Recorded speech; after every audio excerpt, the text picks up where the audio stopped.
through the Pooh Shiesty indictment. Yes, I'm going over the indictment. What can you tell me? What do you think? Well, basically, they got charged federally.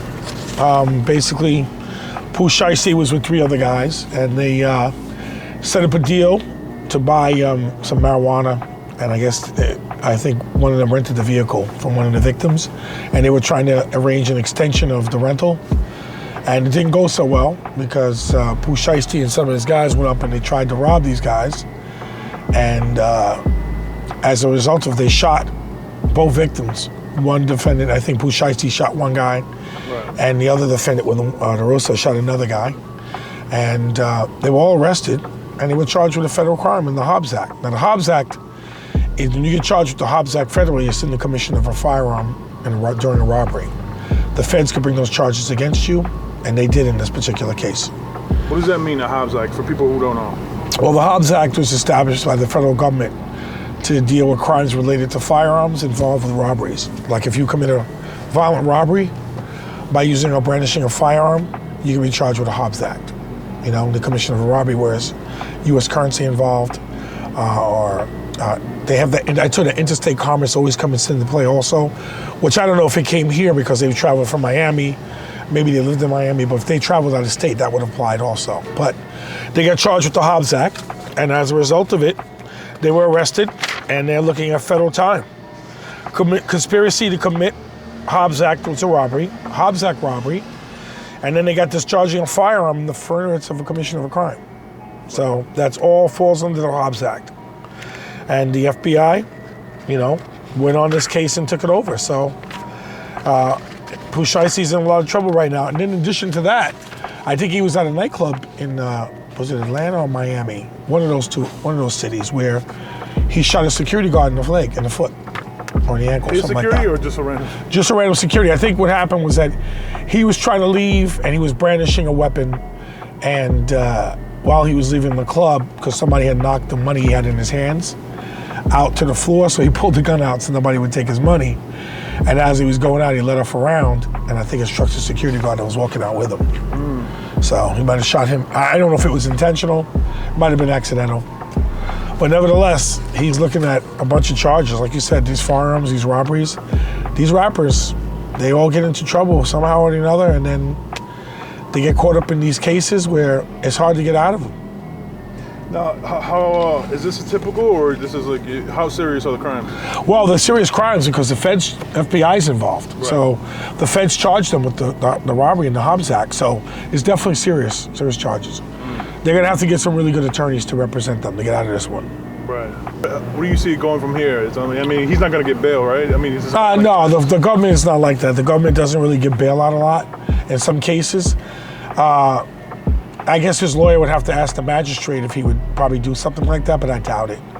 Right. They probably should remain, or I'm thinking they're gonna remain incarcerated until they come up with the hearings. And then they'll probably ask for a bail hearing, but the feds usually don't do really well with bail hearings. They don't do that. They keep you in.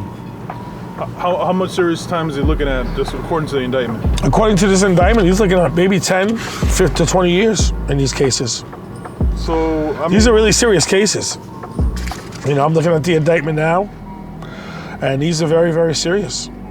You know, he has to definitely, they have 2 victims that got shot during the robbery. So, and they were in the furtherance of a commission of a crime. So these are very serious charges. It seems like, you know, anytime someone gets indicted by the feds, the number is a little over-exaggerated.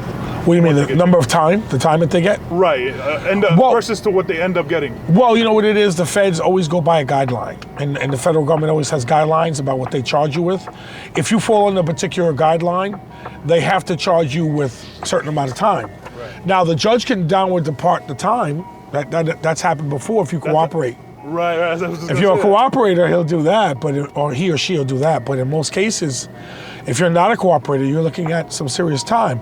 However, their lawyers will make a motion that they shouldn't do this. This was more of a, not a robbery, but it's hard to say it isn't, you know, because they were trying to, this guy random cars, and they're probably the guys who they probably got the car from, and the marijuana were probably committing crimes themselves. So it's going to be a crazy case, but he may be right. He may not get that kind of time. But it all depends on what the judges and their lawyers come up with. Now, just by looking at this case, like, does it seem like he could cooperate? And is there anything to give up so he could save himself, or no? I don't know. You know, they would have to look at Pooh Shiesty's background, and they'd have to figure out what else he was involved with. Because listen, with these guys, there's always more than one case right. that he's involved with. So you never know. Something may come out of the works where he was involved in another robbery or some other assault. Right. And if that comes up, the feds will get to the bottom of it, because they always do. Right. So how about this? Let me put a scenario. Let's say he has to get yourself out of these kind of situations. You got to have something that's bigger than what they got on you, whether it's be a separate crime or something, and they could. I mean, pretty much. Like you know, if you're part of a gang, like this was a robbery attempt, so it wasn't a RICO or a CCE, so it was a Hobbs Act robbery, but it's still serious. So I don't know what he could give up or what he has to tell, and I'm sure these guys don't want to cooperate like that. They go out like snitches, but right now I just see the government pretty much charging him with the crime and then him doing the time. What do you think these guys still get themselves into this kind of trouble after they, you know, making some good money in this business and putting themselves at risk like that? Because it's still street, man. These guys, they're from the street. They still have the street mentality. Some rappers get smart and they move up and they move on and they get into bigger things. Look, Jay-Z, right now, he's on another level. Right. These guys are nowhere near him, you know? He's on a different level right now, billionaire. So he's taken himself from the streets and made something of himself to be what he wanted to be, big in this industry, and he is. But guys like these guys, they get out and they get involved in these little petty crimes. I say petty, like robbing guys or marijuana or sneakers or something, like taking a guy's gold chain. Right. That's street stuff. If you want to be a big rapper, you don't go out and do that simple stuff. That's not going to get you anywhere but in trouble. Exactly. It seems like a lot of these rappers, it's like week after week, month after month, everybody was getting indicted. Yes, there was a period in time where a lot of rappers were getting indicted by the state and by the feds. Right. You know, and the reason being is that they've been involved in numerous crimes: money laundering, homicide with RICO, shootings. Some of them were involved in home invasions. So yeah, a lot of them were getting charged with a lot of different crimes. They were involved with a lot of different gangs. See, a lot of people think you could take these guys out of the street and change them. A lot of these guys don't change from the street. They try to keep it real with the people they roll with, and they get involved in bad things, bad acts.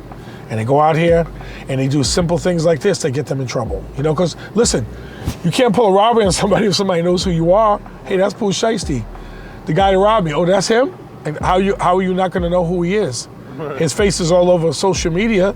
It's on TV, it's in, you know, television, so you're gonna know who he is. Right. Let me ask you, there was another rapper that got indicted, I believe, and he got actually bailed by the feds. What was it, 9lokkNine or Hot Boy? One of those. Yeah, one of those guys got bailed. Which surprised me. Everything depends on the case. It depends on the merit of the case. And or the state? Does it matter? Or no? And the state, yeah, because the witnesses or the people that they might have got involved with might be not credible. They may not be credible witnesses. Right. So the government or the state might say, well, this guy is not a credible witness, so maybe we'll offer this guy bail until we can get all the facts straight. Because that's what really happens. They wait until they build the case up, and then they dot their I's and dot their T's, and then they make a better case. But in some cases, sometimes the cases that you work with are not the best cases because of the people that you're dealing with are not the best people.